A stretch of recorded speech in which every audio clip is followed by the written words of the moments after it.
ये 14 अगस्त इस्लामाबाद में मस्जिदें ढाई गई। हमारा इस्लामी ममालिक है, हम इस्लामी मुल्क में रहते हैं। इस्लामाबाद में मस्जिदें ढाई गई। इतने शर्म से हमारे सर झुके हुए हैं कि हम मुसलमान हैं, हमारे ये हुक्मरान मुसलमान हैं। यकीन करें रोना आता है कसम से। हाथों में झंडे पकड़े हुए हैं, लेकिन शर्म आ रही है कि हम पाकिस्तान में रहते हैं, हमारी मस्जिदों को ढाया जा रहा है, कोई पूछने वाला ही नहीं है। यकीन करें इस मुल्क में रहकर आज़ाद है कोई है आज़ाद? आप बताएं। आप आजाद हैं यार, कहाँ से आजाद है? कल मैं आपको बता रहा हूँ, कल मेरे साथ जो हादसा हुआ, मैंने अपने मुहाफिज को कहा, पुलिस वाले को कहा, मैंने कहा यार आ जाओ मेरी मदद करो। वो कहते मेरा तो ऑफ हो गया, मेरा ड्यूटी टाइम ही ऑफ हो गया है, मेरा ड्यूटी टाइम खत्म हो गया है। अगर मैं पंगे पढ़ूंगा तो मुझे ऊपर से प्रेशर आएगा कि आप क्यों पंगे में पड़े हैं। बस आप ऊपर का सोचते रहे, गरीब हम नीचे दबती जाए। नहीं, अब तो गरीबों की माँ भी आ गई है, गरीबों का रखवाला यार गरीबों की माँ आ गई है। मैं नहीं जानता कौन है कौन नहीं है। हमारा मुल्क आजाद है, सब कहते हैं कि हमारा मुल्क आजाद है। आजाद है तो कहाँ है आजादी? किधर है? कौन आजाद है यहाँ पर? गरीब बंदे से जाकर पूछे, हाँ भाई आप 3 टाइम का खाना सही से खा रहे हो? वो रो पड़ेगा आपके सामने, यकीन करें। अब तो खा रहा है इस वक्त। कौन खा रहा है भाई? कौन खा रहा है? 20,000 रुपए में 20,000 25,000 जिसकी सैलरी है। हम घर में हम 4 बंदे कमाने वाले हैं। यकीन करें 4 बंदे कमा कर भी घर का सिस्टम बड़ी मुश्किल से चलता है। 4 बंदे कमाने वाले हैं हम, फिर भी घर का निजाम। जिसका एक है कमाने वाला 25,000 30,000 भी कमाता हो, उसका 12,000 रुपये बिल आ जाता है। वो क्या करेगा? कहाँ से राशन लाएगा? जो लाहौर में रहते हैं, मकान का किराया 7,000, छोटा से छोटा मकान हो 10,000 रुपये किराया उसका है। 2,000 3,000 गैस का बिल है, पानी का बिल 1,000-1,500 रुपये आ जाता है। बिजली का बिल 10,000 से कम ही नहीं आता। 10,000-12,000 से कम बिजली का वो बिल अदा करे, गैस का बिल दे, पानी का बिल दे, वो अपने बच्चों के लिए राशन ले। यकीन करें यहाँ पर ऐसे लोग देखे हैं हमने कि ईद पर अपने बच्चों के लिए कपड़े नहीं लेते, वो अपने बच्चों के लिए कपड़े। वो कहते हैं हम ईद पर क्या करें वो। हम प्रोग्राम बना रहे थे, यहाँ पर 1-2 घर रहते हैं हमारे, तो हमने कहा कि हम 14 अगस्त पर निकलेंगे, हम कहीं घूम फिर के आएंगे। तो हम उनकी तरफ गया हूँ, तो मैंने कहा वो चलते हैं। आज गया हूँ, कल गया हूँ उनके पास। यकीन करें मैं गया हूँ, उनके मेहमान आए हुए हैं। आप उन्होंने 1,000 रुपये उधारा किसी से पकड़ कर कोई चीज़ बनाई है घर पे, कहाँ जाएगा गरीब बंदा? जिनके पास 3-4 कमाने वाले हैं उनका सिस्टम चल रहा है, जिनके पास एक है कमाने वाला, वो गरीब बंदा किधर जाएगा? मर जाएगा वो, यकीन करें मर जाएगा वो पाकिस्तान में। हमारे हुक्मरान हैं, उन्हें सोचना चाहिए। उन्होंने तो ठीक है चला दिया कि फैक्ट्रियों में 37,000 से कम सैलरी नहीं मिलेगी। वो आकर देखें मिल रही है या नहीं मिल रही। किसी गरीब बंदे से पूछें कि आपको कितनी सैलरी मिल रही है। यकीन करें वो 22,000 25,000 रुपये में 12-12 घंटे ड्यूटी करते हैं। 20-22,000 जहाँ ज्यादा है, 25,000 27-28,000 उससे ज्यादा सैलरी नहीं है। वो भी 12 घंटे काम करता है। आने जाने का किराया, घर आने जाने के लिए किराया चाहिए उसको, घर का राशन चाहिए, बिजली का बिल चाहिए। वो बेचारे कहाँ जाएंगे? गरीब आवाम तो मर गई है, पिस गई है।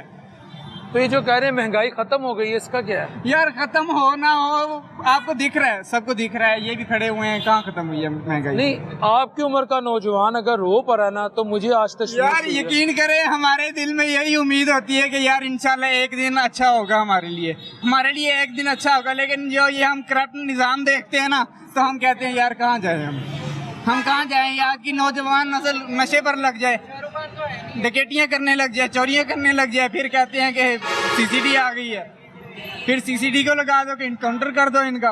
कहाँ जाए अवाम? इनको नौकरियाँ दे, आप इनको अच्छी नौकरियाँ दे। जो 37,000 का बोला, 37,000 रुपये इनको दे। ये जो नौजवान नस्ल नशे पर लगी है, नशे से हटेगी, ये नौकरियाँ करेगी, अपने घर का सिस्टम चलाएगी। जो उधर से रहीमियार खान पीछे से इलाके से आते हैं कमाने के लिए, मैं भी उधर से ही आया हूँ रहीमियार खान से, जो उधर से आते हैं यहाँ पर काम करने के लिए, वो क्या करेंगे? यहाँ आकर देखते हैं कि हमें 37,000 सैलरी का बोला गया है, हमें 30,000 सैलरी का बोला गया है। यहाँ पर कहते हैं 12 घंटे ड्यूटी है आपकी, 12 घंटे में छुट्टी भी, और इतवार की छुट्टी भी नहीं है। यकीन करें इतवार की छुट्टी भी नहीं देते। 12 घंटे ड्यूटी, 30 के 30 दिन ड्यूटी करनी है, और सैलरी 22,000 25,000 22-25,000 रुपये ऊपर सैलरी नहीं है। कहाँ जाए गरीब? हम उधर से जो आते हैं फिर इधर आकर क्या करें? डकैतियाँ ना करें तो और क्या करें बताएं आप मुझे। उधर से फैमिली यही कह रही है हमारा बेटा जा रहा है कमा कर घर पैसे भेजेगा, वो इधर आएगा जब देखेगा 22-25,000 रुपये सैलरी है, खाना भी उसमें हमने खुद से खाना है, रिहाइश भी हमने खुद से रखनी है, आने जाने का किराया भी हमने खुद से भरना है, छुट्टी भी नहीं है, तो वो क्या करेगा? 20-25 हज़ार से वो 20 हज़ार पे अपना खर्चा करेगा, 5 हज़ार घर भेजेगा, क्या करेगा वो? यकीन करें कोई नहीं है, कोई नहीं पूछने वाला। जिसके पास पैसा है वही सब कुछ है बस। आजकल हम फिर डंकियां लगाते हैं, आजकल के नौजवान डंकियां लगाते हैं, मरते हैं। पाकिस्तान कहने का तो आज़ाद मुल्क है, लेकिन नहीं है। यकीन करें अल्फाज ख़त्म हो जाते हैं। यकीन करें शर्म आती है कि इस करप्ट निज़ाम में हम लोग जी रहे हैं। इस करप्ट निज़ाम में कहते हैं अपने लिए आवाज़ उठाओ। क्या आवाज़ उठाएं? वो जो मैंने आपको बताया, मैं अपने लिए वहाँ पर आवाज़ उठाता, मैं उसके आगे बोलता, उसके 40-50 ज़हरी बात है यार। आप नए आए हो यहाँ पे, मैं इधर का रिहायशी हूँ, मेरे 40-50 बंदे मुझे जानते हैं। आप नए आए हैं, आप मेरे साथ पंगा लेंगे तो मेरे साथ वाले आपको आकर मारेंगे। क्या आप हमारे साथ वाले से क्यों पंगा ले रहे हो? हमने मुहाफिजों से कहना है, हमारी पुलिस मुहाफिज है, उनको कहना है, उनको कहेंगे तो वो कहेंगे हमारी ड्यूटी का टाइम ख़त्म हो गया, जाओ आप मरो, जो मर्जी करो। तो मैंने कहा हम कहाँ जाएं, गरीब बंदे कहाँ जाएं? वो कहते हैं अपनी हिफाजत खुद करो। कैसे करें खुद अपनी हिफाजत? अपनी हिफाजत खुद कैसे करें? या फिर बता दें कि यहाँ पर अंग्रेज़ों की हुकूमत है, यहाँ पर नहीं है। हमारा निज़ाम जो इस्लामी ममालिक बने हुए हैं ये नहीं है, ये नहीं है। हमारी मस्जिदों को शहीद किया जा रहा है, हमारे गरीब अवाम पर जुल्म किया जा रहा है। वो रुके गई है, वो पॉलिसी बदल दी अभी ना। बस अब बदल दिया, क्या फ़ायदा? अब बदलने का क्या फ़ायदा? वो पहले नहीं पता था इनको। कर दिया, लेकिन जो मस्जिद के गिराने की सोच भी बंदा रखता है, गलत है कि नहीं? बस यार इस मुल्क का अल्लाह ही हाफिज़ है। अगर हज़रत उमर जैसा कोई आ जाए तो बस हम अल्लाह का लाख लाख शुक्र अदा करेंगे, नहीं तो हमें कोई नहीं, दूर दूर तक इस मुल्क का कुछ बनता हुआ नज़र नहीं आ रहा।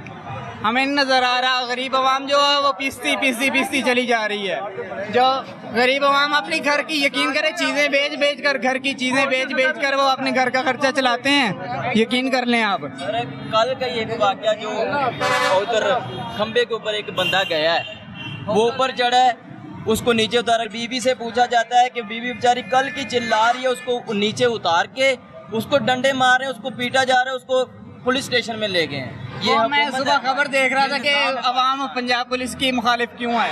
वो सुबह खबर देख रहा था तो खबर में पुलिस वाला उतरता है बाइक से, मुझे नहीं पता क्या हुआ क्या नहीं है। एक बूढ़ा सा शख्स खड़ा हुआ है, उसको उतरता है, चपेड़े मारने शुरू हो जाते हैं। 2 बाइक पर होते हैं पुलिस वाले, तो उसको बिठाते हैं आगे, चपेड़े मार कर। उनके बाप की उम्र का है वो। हम लोगों ने इन लोगों को इतना सताया है लंदन में, इतना सताया इन लोगों को, अब ये हम लोगों से गिन गिन के बदले ले रहे हैं। मेडिकल इलाज कोई नहीं यहाँ पर।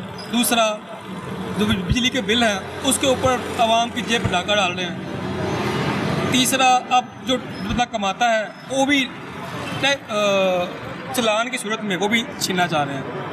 एक कोई स्कीमें निकालते हैं, पता नहीं है क्या वहाँ पर बैठकर नवाज शरीफ साहब या पता नहीं ये शहबाज शरीफ, पता नहीं क्या प्लान करते हैं कि आप इस आवाम को तंग कैसे करना है। क्योंकि हम लोग इनको सताया वहाँ बहुत है लंदन में फिर फ्लैट के पास लोग आवाज़ें लगा रहे होते हैं, चोर चोर चोर। अब ये अपनी करतूत, अपने जो असली अपने जो चेहरे ना वो दिखा रहे हैं। लंदन में जब ये थे हम तो रो रो के कहते थे मियाँ मुड़ के आजा तेरी लोड़ पै गई, सा मुख चले ने जुदाइयाँ बर्दाश्त नहीं होंदी। ऐसा तो कोई भी नहीं है जो बंदा लंदन में कह रहा हो कि मियाँ साहब वापस आ जाएं। इधर पूरी पाकिस्तानी अवाम रो रो के कहती थी मियाँ मुड़ के आजा तेरी लोड़ पै गई, वो न जाने चले ने, अल्लाह जाने वो कौन सी मखलूक है, अब हमें नज़र नहीं आ रही। वो खुद वो बेचारे परेशान है कि किस तरह हम लोग इन लोगों से जान छुड़ाएं। सीधी सी बात है कि इन लोगों को बस कोई स्कीम चाहिए कि अवाम को तंग करने के लिए,